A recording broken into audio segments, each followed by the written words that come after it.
America right now, let's broaden this for a moment, Kevin.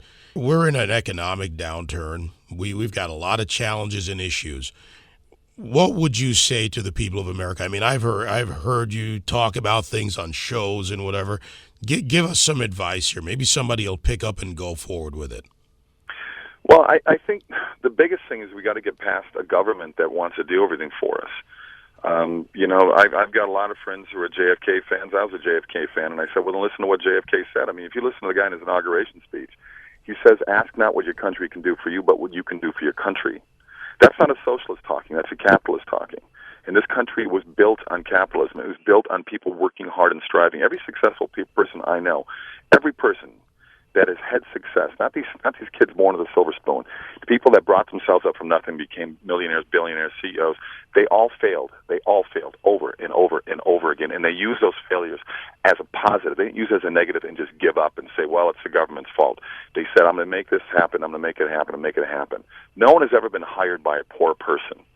And to sit there, I mean, I've had plenty of friends. I grew up with, my dad was a public school teacher, for crying out loud. You know, his last year of salary after 35 years of teaching in 1986 was $34,000 for the year. I mean, it's unbelievable. I don't know how he kept 5 kids going. I mean, I had hand-me-downs for my brothers. I looked at the people that were successful in my school, had successful parents. I remember in high school asking them how they got to where they got to be. And I used to caddy at a private country club, and I would ask those guys, where did you get to where you are today? And all of them basically had the same story, that they used failure as a positive. And they've all won riches and lost riches, and they've gone up and down with it. But they were people that weren't afraid to take a chance. And that's what's happening in this country. There's an entitlement issue going around that's driving me crazy. You know what? You want something to work for it and strive for it. I started a paper out when I was in 3rd grade. I did it for 7 years.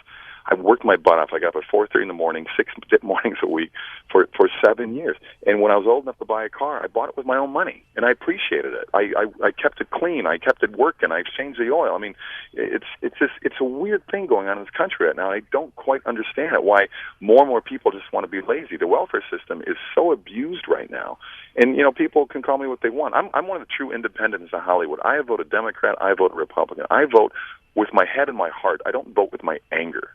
And unfortunately, so many people just vote with anger, and they want to just be taken care of. And we need to, people need to kick themselves in the butt and get going. Get a job. There are jobs out there. Just get a job and do what you can for now. Feel productive.